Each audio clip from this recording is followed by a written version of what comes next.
بدن انسان پیچیده ترین داروخانه جهانه. مغز قسمتی داره به نام هیپوتالاموس که شبیه یک کارخونه کوچیکه و جاییه که مواد شیمیایی توی اون ترکیب شده و با احساساتی که ما تجربه میکنیم منطبق میشن. این مواد خاص پپتید نامیده میشن. اونا رشته‌هایی از آمینو اسیدهای کوچیک ترتیبی هستن. بدن اصولاً یک واحد کربنیه که 20 نوع آمینو اسید مختلف رو برای تشکیل ساختار فیزیکی خودش ترکیب میکنه. بدن یه دستگاه تولید پروتئینه.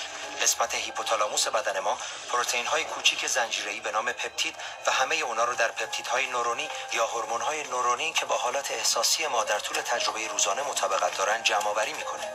بنابراین برای حس خشم، حس اندوه، حس قربانی شدن و حس شهوت موادی وجود داره و برای هر حالت حسی که ما تجربه میکنیم یک ماده وجود داره و هر لحظه که ما اون حالت حسی رو در بدن یا مغزمون تجربه میکنیم هیپوتالاموس به سرعت پپتید رو جمع کرده و توسط غده هیپوفیز اونو در جریان خون رها میکنه و وقتی وارد خون شد مسیر خودش رو به مراکز قسمت‌های مختلف بدن پیدا میکنه. از طرف دیگه هم هر کدوم از سلول‌های بدن گیرنده‌هایی رو خارج از خودشون دارن. هر سلول میتونه هزاران گیرنده که تو سطح اون قرار داره رو داشته باشه. وقتی که یک پپتید روی یک سلول تخلیه میشه در واقع مثل یک قفل عمل میکنه که روی گیرنده قرار میگیره و به اون میچسبه و تا حدودی سلول مورد نظر رو تکون میده و مثل زنگ در سیگنالی رو به داخل سلول میفرسته. بیرون از سلول میلیاردها میلیارد گیرنده وجود داره که همه اونها فقط دریافت کننده اطلاعات هستن. گیرنده‌ای که روی اون یک پپتید نشسته باشه میتونه سلول رو دگرگون کنه. این گیرنده مثل آبشاری از رویدادهای بیوشیمی عمل میکنه که بعضی از اونا منجر به تغییرات جدی در هسته سلول میشن. هر سلول مسلماً حیات داره، همچنین خودآگاهی هم داره. به ویژه اگه خودآگاهی رو به عنوان دیدگاه بیننده تعریف کنیم، سلول ها همیشه دارای طرز فکر هستن.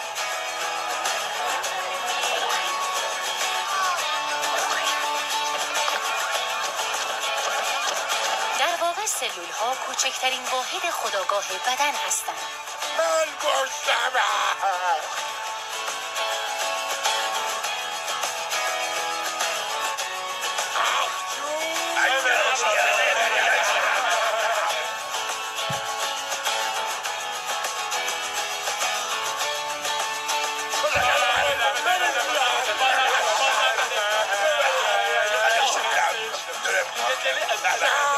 تعریف من از اعتیاد ساده است، چیزی که نمیتونیم متوقف کنیم.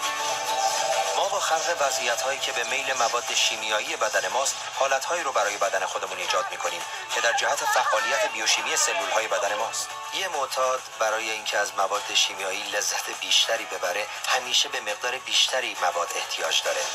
تعریف من اینه که اگه قادر به کنترل حالات احساسی خودتون نباشید باید به اون اعتیاد پیدا کنید. ما با هم چنین قراری نداشتیم. تو نمیتونی سر من کلا بذاری. مگه قراردادو نخوندین؟ اگه دست رو دست بذاری خودم یه کاری میکنم. نه خانوم، شما نباید میگوی گاز زده رو تو ظرف سس فرو کنید. گور بابای تو و اون نکته های بهداشتیت. من خواهر عروسم و هر کاری که دلم بخواد. چی کار واسدی؟ برو سر کارت. حواست باشه همه یه دست کامل بخورن. تو هم هی واسه من جلو نده. چطور یه نفر میتونه ادعا کنه که عاشق کسی شده؟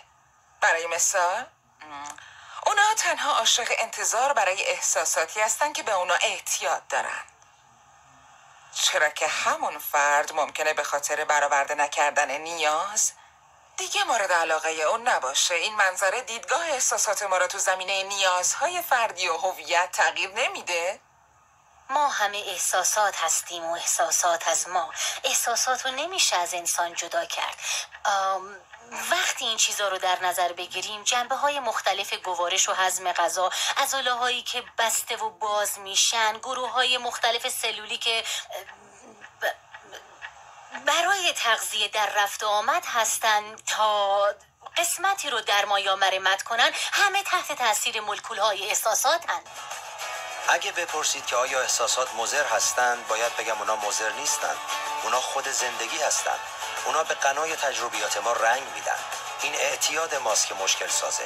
اون چه اکثر انسان ها از اون بیخبرن اینه که چه وقت ممکنه به احساسات معتاد شده باشن. این تنها روانشناختی نیست، بیوشیمی هم هست.